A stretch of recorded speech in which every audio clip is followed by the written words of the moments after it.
think one message that they need to know is all these people listening is they have no idea how much we all want to quit. I mean, you know, I think that's the thing about it, man. Even today at 43 years old, man, every day I wake up, man, I want to quit. I want to retire every day of my life. So that's the thing about it, man. Like you don't get to this some higher place in your mindset where it's just set in stone and you're good to go. No, people wonder why every day, why God is like, you still.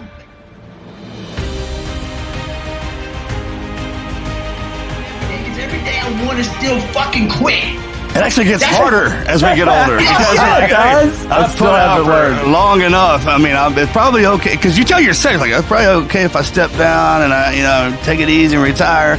Yeah, it does. I mean, you're like, why do you tell yourself not to quit? Because the other voice saying, "Hey, bro, it's time to take it easy," is really prevalent. It starts to shift. You're right. That starts to shift. Versus say, get after it. Versus say, hey, let's stop getting after it, brother.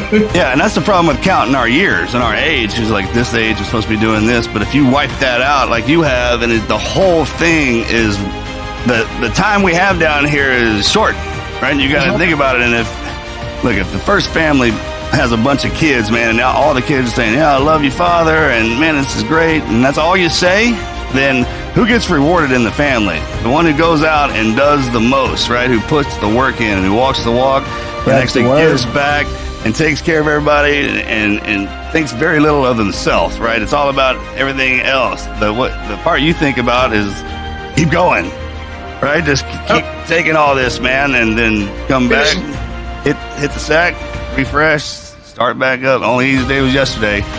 You got to hand it to our program, man. The sayings and quotes they got all through there were pretty brilliant, right? Just constantly, because it's so ingrained in our head that even well after we're out of it, man, it's applicable to everything that we do. Life. I think, particularly with this book that you've just come out here, and obviously we've talked about this and your influence as a public figure and the message you have out there. You seem to have, obviously have a full realization of the power of that. So what I want to ask you is, do you think that everyone needs to, or that they have to, go to such extreme extents of suffering, going back to the sewer, as you say, where you discovered breaking yourself down? Do you think everyone has to do that in order to realize a life at full potential? You know what? You don't have to do it to the level that I've done it at by any means. You don't need to go out there and break yourself off running 200-mile races and doing pull-up records and going through buds and ranger school and all that shit. But you do have to examine yourself, and you have to examine yourself on a very physical and mental level.